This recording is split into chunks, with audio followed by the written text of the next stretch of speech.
बड़ा important question आता है और सीरियस इशू है, जैसे आप लोगों ने बात की है कि इफ अ पर्सन स्पेंड 7 और 8 years विद अ मैकेनिक, तो वो 8 सालों के बाद 6 सालों के बाद इस काबिल होता है कि वो मैकेनिक बन जाए।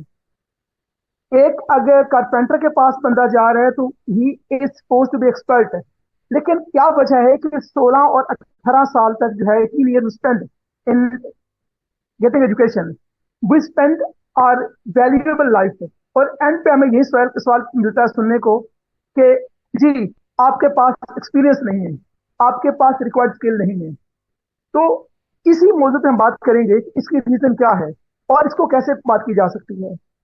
अब चूंकि मेरे पास है वो यूनिवर्सिटी मैनेजमेंट नहीं है, जहाँ जो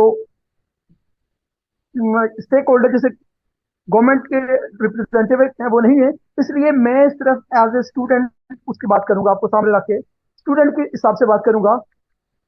क्योंकि उंगली उठाना तो आसान है दूसरों के ऊपर, अपनी जो आपको देखना, अपनी चीजों को रियलाइज करना, इवेल्युएट करना, ये सारा मुश्किल होता है। ये एक सामने चार्ट है आपके, लुक एट दिस प्लीज। तो ये पाकिस्तान ब्यूरो ऑफ स्टैटिस्टिक्स है, उसका है 24-25 का। तो ये स्टैट बताते हैं कि जो ओवरऑल एम्प्लॉयमेंट अनएम्प्लॉयमेंटी जो है वो रेट था एम्प्लॉयमेंट का 24-25 में, वो 7% था। जबकि जो अंडर 24 ईयर्स है उनमें ये रेशियो जो थी 24 के अंदर 13% थी। जबकि जो इंटरमीडिएट लेवल थे, जो 25 तक थे, 25 to 34, इनका जो था रेशियो थी वो 8% थी। और इंटरमीडिएट में जो लोग हैं उनकी 13% है। जो डिग्री होल्डर्स हैं, ग्रेजुएट्स हैं, उनकी उनमें 11% है। और जो मास्टर और पीएचडीज हैं, जो एमफिल और पीएचडीज हैं, उनमें 12% अनएम्प्लॉयमेंट रेशियो थी। ये अपन अंदाजा कर सकते हैं कि लास्ट अगर तीन आप कॉलम पे देखें, जो लास्ट थ्री वाले हैं 13, 11 और 12, ये वो लोग हैं जो हमारे एजुकेटेड लोग हैं, जो इंटरमीडिएट लेवल से पीएचडी लेवल तक हैं। और इनमें रेशियो देखें सबसे हाईएस्ट है। और ये एक इंतहाई अलार्मिंग सिचुएशन है, एक अलार्मिंग बात है। तो मेरा मकसद ये आपको डिस्करेज करना नहीं है, ये परेशान करना नहीं है, बल्कि आप लोगों की अटेंशन इस पॉइंट की तरफ डाइवर्ट करना है कि how serious this issue is. कि बाकी लोगों के अंदर जो है वो जो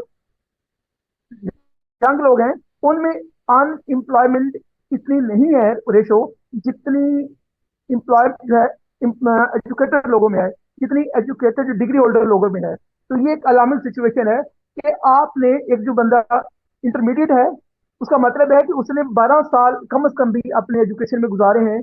और एक पीएचडी ने कम से कम 18 से 20 साल जो है वो गुजारे हैं, और उसके बावजूद हमारे यहाँ रेशो बढ़ रही है। तो इसलिए बात हम करते हैं कि क्या रीजन है। तो इसका हरगिज मतलब ये नहीं है कि डिग्री इज अनइम्पॉर्टेंट। मैं इस पॉइंट पे हरगिज नहीं बात कर रहा कि डिग्री की वैल्यू नहीं है। अब डिग्री की वैल्यू है, लेकिन देर आर सम प्रॉब्लम्स है। जब यूनिवर्सिटी डिग्री देती है तो उसमें वो क्या प्रोवाइड करती है हमारे पास, कि नॉलेज।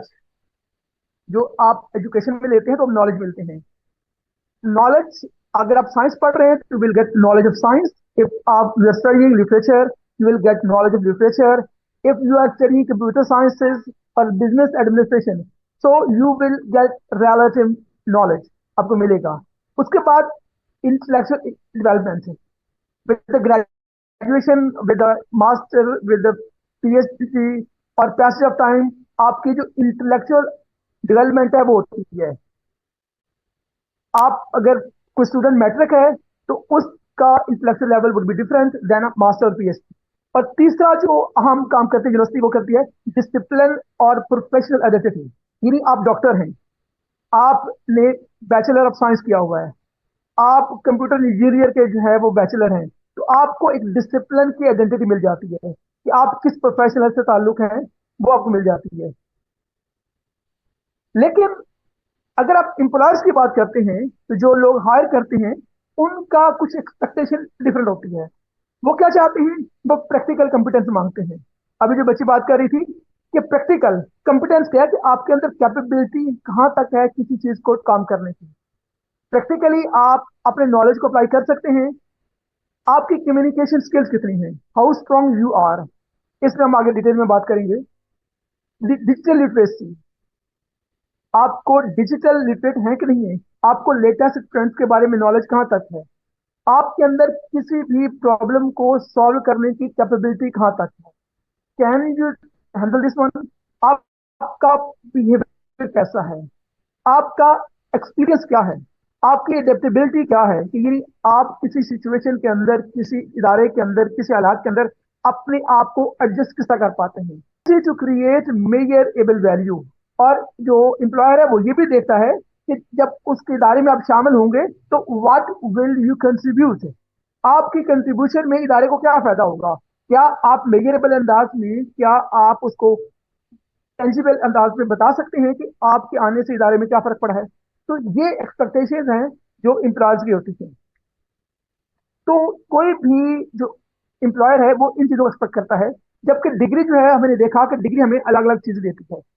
तो अब हम बात करते हैं एम्प्लॉयबिलिटी को, उसके बारे में डिफाइन करते हैं कि एम्प्लॉयबिलिटी क्या है, इसके जो है मेन कंपोनेंट्स कौन कौन से हैं, वो कौन कौन सी इंपॉर्टेंट चीजें हैं जो एम्प्लॉयबिलिटी को जो इंश्योर करती हैं, ये लाजमी है।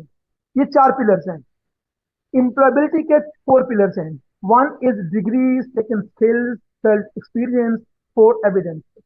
अगर आपके पास ये चारों चीजें हैं यू वुड रॉक, लेकिन अगर आपके पास कोई एक चीज नहीं है, ये मिसिंग है, तो it would be problem.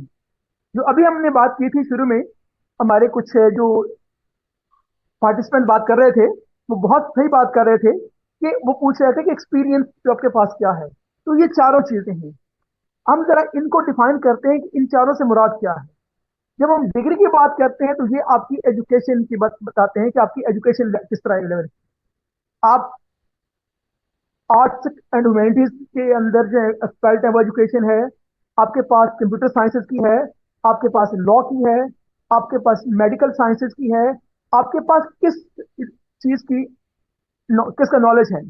Secondly, उस नॉलेज को अप्लाई करना भी आता है कि नहीं आता, क्या जो नॉलेज है वो सिर्फ आपका क्रैमिंग की हद तक है, अंडरस्टैंडिंग की हद तक है, या उसकी एप्लीकेशन भी आपको आती है। जो भी नॉलेज आपके पास है उस नॉलेज को आप इंप्लीमेंट कर सकते हैं, ये होती है स्किल। जैसे मैंने पहले बात की थी, एक मैकेनिक के पास अगर कोई बच्चा जाता है तो वो उस नॉलेज को प्रैक्टिकली इंप्लीमेंट करता है, वो उसकी स्किल बेस्ड नॉलेज होता है। तो जो हमारे पास नॉलेज है, जो आपके पास नॉलेज है, जो डिग्री होल्डर के पास नॉलेज है, क्या उस नॉलेज को वो अप्लाई भी कर सकता है या उसे धक्का लगा के या जस्ट डिग्री ले रही है। सेकेंडली, इस जो स्किल की आपकी एप्लीकेशन है, इसका कोई आपके पास एविडेंस है, कोई एक्सपीरियंस भी है, आपने अप्लाई करके देखा है किसी जगह पर, आप कहते हैं जी मेरे पास बिजनेस एडमिनिस्ट्रेशन की डिग्री है, मुझे आती है, मुझे पता है कि बिजनेस में अप्लाई कैसे करना है, मुझे पता है कि एक एचआर का जो बंदा है उसको कौन कौन सी जो उसके अंदर क्वालिटीज होनी चाहिए, वो किस तरह करना चाहिए। ठीक है, ओके फाइन, क्या आपने इसको अप्लाई भी किया है, आपको पता है। थर्ड, कि आप बताइए कि आप एविडेंस है कोई आपके पास, can you provide some evidence कि जो आपने काम किया है उसका रिजल्ट क्या था, आपके पास नॉलेज था, आपने इस दीजिएगा। तो ये चार चीजें हैं जो किसी भी इदारे में, किसी भी ऑर्गेनाइजेशन के अंदर आपकी एम्प्लॉयबिलिटी को इंश्योर